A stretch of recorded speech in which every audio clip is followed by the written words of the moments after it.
So let's talk about galahs. This is Bonnie. She's a Lutino galah, so she's a bit rarer than the normal ones, and she's trying to get the treats out of there. And she's like, oh, for God's sake, just let me get them out. She's got to work out how to get them out. Galahs,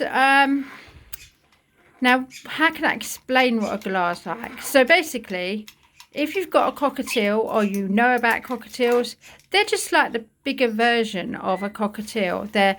They love the cuddles. They love being into everything. They love dancing and singing and learning and, you know, doing all the head bopping like a cockatiel does.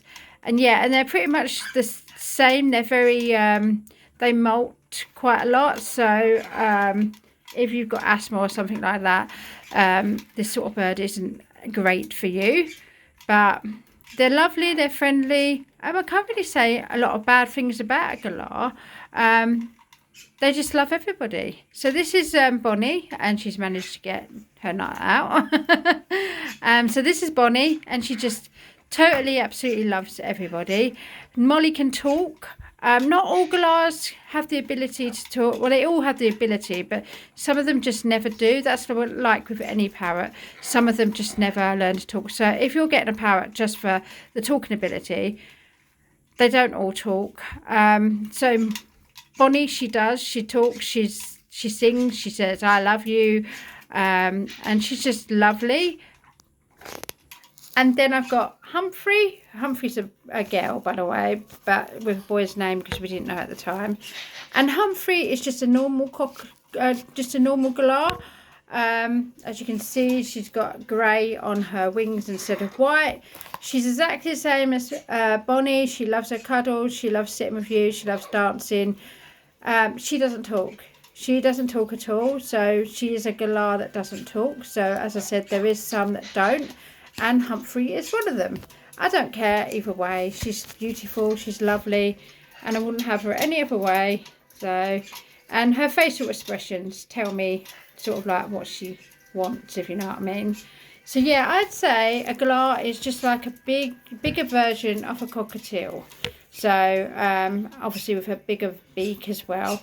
But they're very similar to a cockatiel with their behaviour and everything like that. So yeah, they're lovely. I can't really say a bad thing about them. I've not had a bad experience with a galah.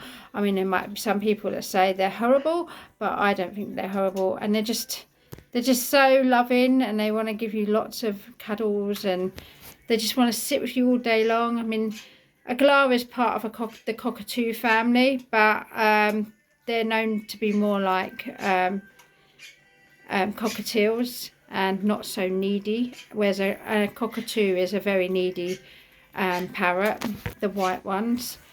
And yeah, so there's not really anything bad that I can say about galahs.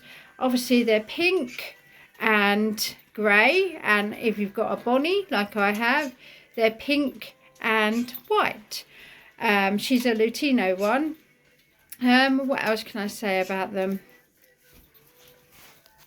So you don't have to get galahs DNA'd, because by the time they're a year old, their eyes will either stay black or they'll change to brown.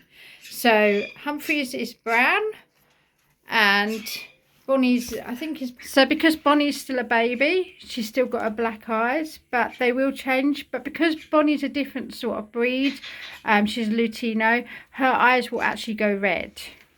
So yeah, so they won't go brown, they'll go like a reddy colour, because she's a different sort of type of galah. As you can see, they like chewing things, they're very inquisitive, and they like to get their beaks into everything. So yeah, so as you can see, this is Bonnie and this is Humphrey. Humphrey is 8 years old this year, whereas Bonnie is only like 6 months old. So yeah. So I hope you enjoyed this little video. There's not really a lot to say about galahs, because obviously they're just a bigger version of cockatiels. So if you was looking to get a bigger bird and you didn't know what it was, I'd suggest a galah. You know, they're quite easy. They're not high maintenance, and they're just so loving.